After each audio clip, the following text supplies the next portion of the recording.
நாங்கள் கல்முனைக்கு வருகின்றோம். இது இலங்கையின் கிழக்கு கரையோரத்தில் உள்ள ஒரு நகரமாகும். இந்த மக்களின் ஜீவனோபாயம் மீன்பிடி, விவசாயம், வியாபாரம் ஆகும்.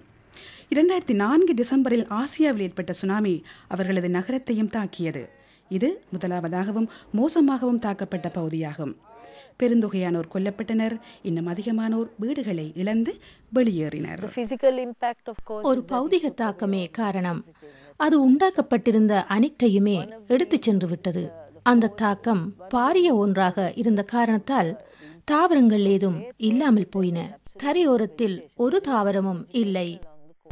அனர்த்தத்தின் பின் கல்முனை மக்களுக்கு உதவி செய்ய பல்வேறு நிறுவனங்கள் வந்தன. என்னென்று சொன்னால், இப்போ இந்த அநேக குழுக்கள் அந்த மக்களுக்கு கட்டிடங்கள், வீதிகள், வீடுகள், மலைசல கூடங்கள் கட்டுறதுக்கு உதவின. ஆனால் இந்த எதுவும் சுனாமியில் இருந்து அந்த சூழலை மீட்டெடுக்க வேணும் என்று எதுவும் செய்யவில்லை என்றதை நாங்கள் கண்டோம். 2005 நியூ கூட்டு ஆய்வு மையமானது ஒரு உள்ளூர் லாப நோக்கற்ற அமைப்பாக இங்கு செயலாற்றத் தொடங்கியது. சமூகம், உள்ளூர் சூழல் இரண்டையும் மீள எழச் செய்யும் தேவை அவர்களுக்கு இருந்தது.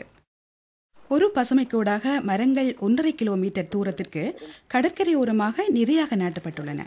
அடுத்த 3 கிலோமீட்டர்களும் திட்டமிடப்பட்டுள்ளன. இந்த மரங்களின் வயது சில மாதங்கள் மட்டுமே. ஒவ்வொரு பாதுகாப்பு வேலிகளும் வெவ்வேறு வகையான மரங்கள், தாவரங்களை கொண்ட 4 வரிசைகளை உடையன. அதிகமானவைகள் உள்நாட்டு தாவரங்கள்.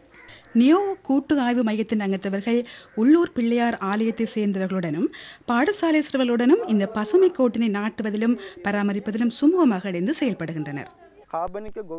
இப்போ நாங்கள் என்ன செய்கிறோம்னு சொன்னால், நாங்கள் மாலையில் சேதன பயிற்சியை பற்றி செயல்முறை விளக்கம் அளிக்கிறோம்.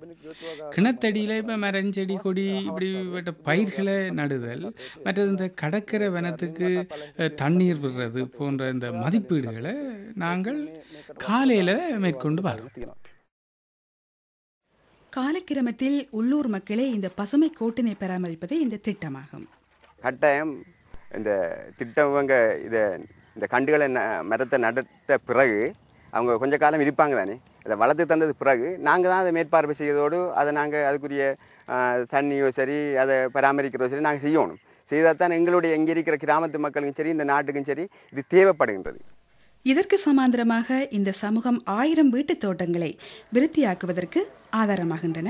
ஒவ்வொரு குடும்பமும் தாம் எதை பயிரிடப் போகின்றோம் என்பதை தீர்மானிக்க வேண்டும்.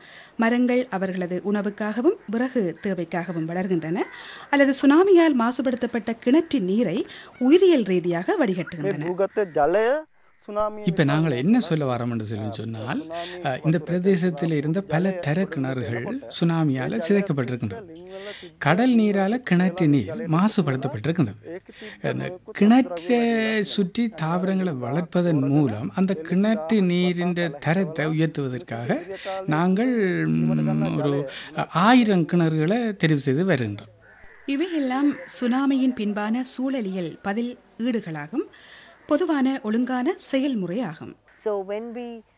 அதனால் தோட்டத்தின் தரை தோற்றத்தை நாங்கள் வடிவமைக்கும் போது அதற்கேற்ப தாவரங்களை நடுகின்றோம், கிணற்றை சுற்றியும் நடுகின்றோம். இதனால் நுண்ணிய நீர்க்காப்பும் எமக்கு கிடைக்கின்றது. அத்துடன் மேலதிக நன்மையும் கிடைக்கின்றது.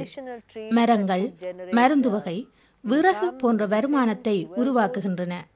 அதன் பயனாக இங்கு என்ன நடக்கும் என்றால், அக்கறையான சமூக பங்கு பெற்றலுடன் ஒருங்கமைத்த சூழல் செயற்திட்டம் உருவாகும். சமூகத்தை பயன்படுத்துவதுடன் மிகவும் மீட்சித்தன்மையுடையதுமாக ஆக்குவதே நீண்டகால திட்டமாகும். எங்கள் திட்டமானது வெறுமனே தாவரவியல் பாதுகாப்பை தரும், உயர் திணிவை கூட்டும், நீரின் தரத்தை அதிகரிக்கும் ஒரு திட்டமல்ல. இது கல்முனைக்கு இன்னும் ஒரு பயனையும் தரவிருக்கிறது. இங்கு ஒவ்வொரு தனிநபரும் அவரது நிலத்தில் நிமிர்ந்து நிற்பதற்கும் எந்த சூழ்நிலையையும் எதிர்கொண்டு வாழ்வதற்கும் முடியுமான பணியை நாம் செய்திருக்கிறோம்.